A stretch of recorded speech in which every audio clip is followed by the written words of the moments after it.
Hello everybody, this is Alex. It is Saturday morning here in Lexington, Kentucky, and I'm about ready to get going on a brew today.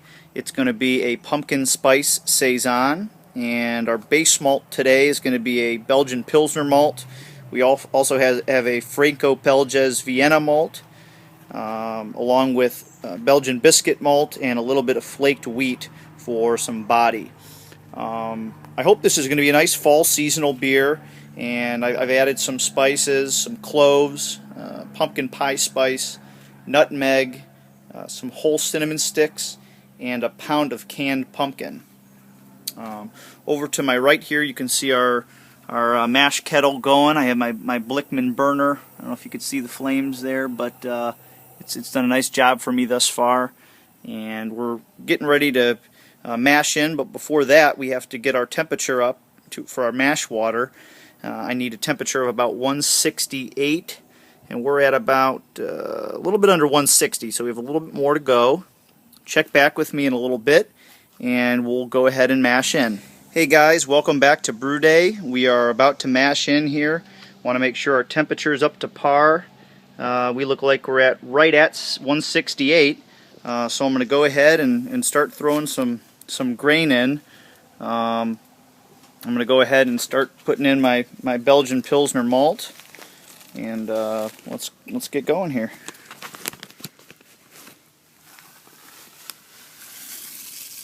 I'm going to add it one bag at a time just to get a nice slow mash in there. I bought individual bags because all I needed was 9 pounds.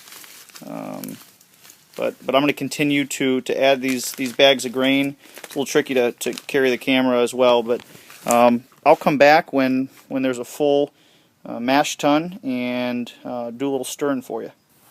Hey, welcome back everybody. We are currently in our mash stage. We're at right about 158 to 160, which is perfect. After the grain, that's exactly where we wanted to be.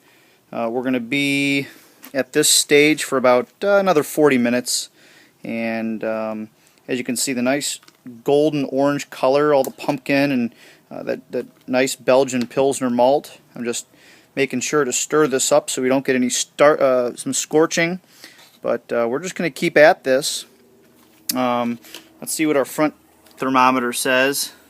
It says right about same thing, about 160, a little bit less, but we're right there in our starch conversion temperature, which is exactly what we want. So join me back in a little bit, and we'll extract the wort in about 40 minutes. See you soon, guys. Alright, welcome back everybody. We have just completed our mash, and I tasted a little bit of it. Tastes great. A little bit of residual sweetness. Should make a great beer. The step we're about to do now is called the sparge, and we're going to be taking water that's 168 degrees in this pot here. I heated that up in my kitchen, and we're going to be draining that into this pot, which is our mash tun, and this bucket down here is going to be used to collect the wort. So what I'm going to do is I'm going to open this valve here, and we're going to start to do what we call our first runnings, and that's going to be so we can get our wort clear. I'm going to turn this valve, and you're going to be able to see some of the wort run. Now if you could see that, it's not completely clear. There's quite a bit of sediment in there, but we're gonna let that go until it gets to be clear, and it looks pretty good. I'm going to take a few liters off, and then I'm going to dump that right back into our mash tun vessel. Alright, I'm going to open up that valve a little bit more and let a little more run through. Okay, this also helps us with our grain bed, form our grain bed in our mash tun vessel. So it's going to help all that good grain help us make a filter.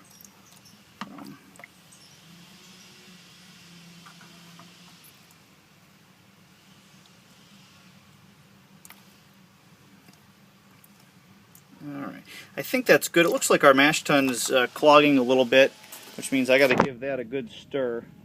But I'll come back while we're filling our boil vessel, and we'll get to boiling some beer. The sparge, as you can see, the mash tun is now just a pile of spent grain, and over here on our right we have our wort, and it is a little bit cloudy. We had some clogging in the vent or in the steel mesh tube, and I think that's because of the canned pumpkin that we used.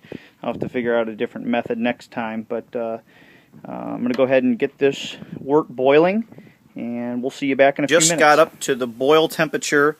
Got a little bit of a boil going now, so I'm going to go ahead and add our hops.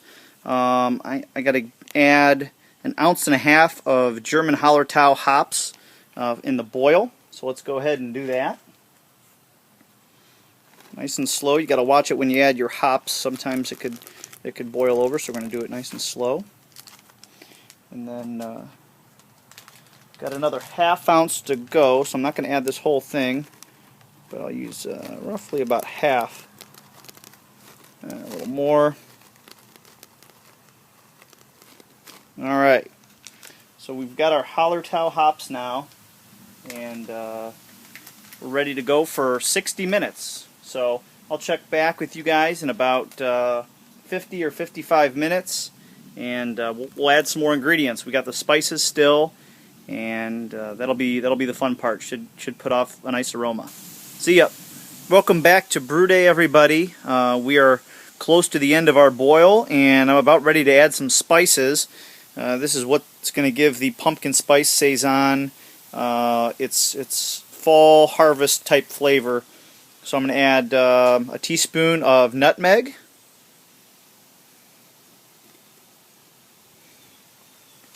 three whole cloves,